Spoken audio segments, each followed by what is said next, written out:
Hello, Asa, and welcome to a small, weird hidey hole next to the Environmental Sciences building. Good morning. It will be Thursday morning when you see this, and I hope you're well. Electric Wednesday video, as always. Those are always fun. I feel like you've done a lot of them, and then I remember we've done a lot of videos in general. And even if you are doing them every other week, holy crap, we've done a lot of stuff. We've been doing it for like a good month and a half. I think we're getting into our rhythm. I don't know if you've noticed this. I've noticed it. Our videos now have a little yellow marker in them, and that's the marker I always thought meant there's an ad that's going to play there. But, I mean, I've noticed with other videos too, ads don't play there. And I know we're not verified for ads yet.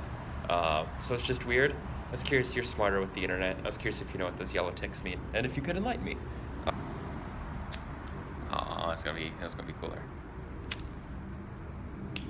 So, I know what you're thinking. I bought this so I could seal letters with wax, but let your imagination go where you want it to, because I assure you, I am not that exciting of a person.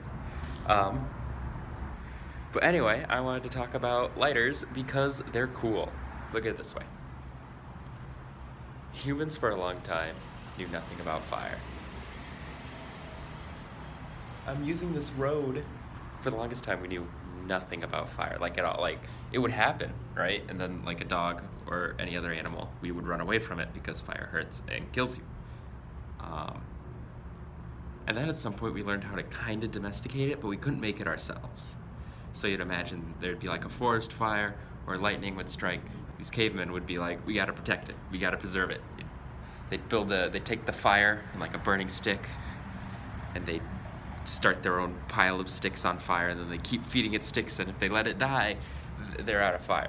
Learning it was a useful tool, but for a long time, you have to find it and then hope you can keep it going.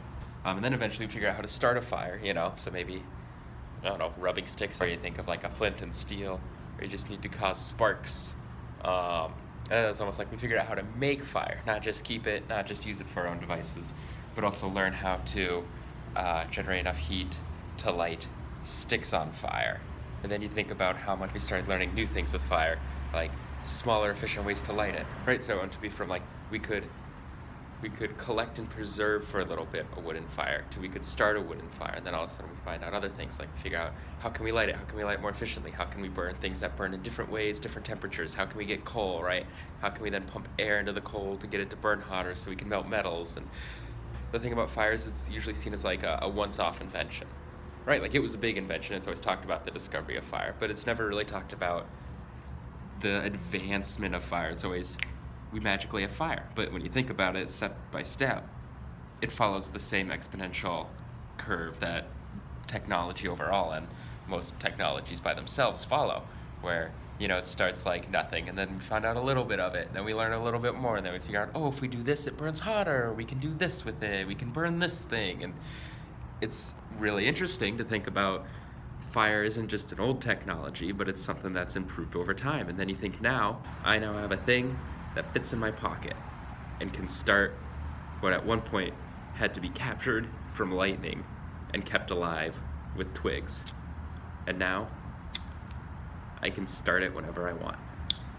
And it reminds me that inventions are not static, fire is not static, that things keep improving. Even if they seem like simple technologies, the way we use them now is completely different. All the ways we use it now are different. How we can carry it, how we can make it portable, how we can, make it more instantaneous. If you had to rub sticks together, it could take me half an hour to start a fire. Now, I can do it with the flick of my thumb.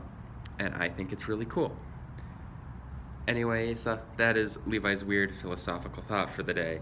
Don't know if it was as entertaining or enlightening as I thought it would be, but I thought it was worth sharing, maybe. I've been watching Vlogbrothers videos, and they make me feel self-conscious because all of them are good. Is that not cool? That's really cool. That's peak human. Anyway, Asa, I will see you Friday morning.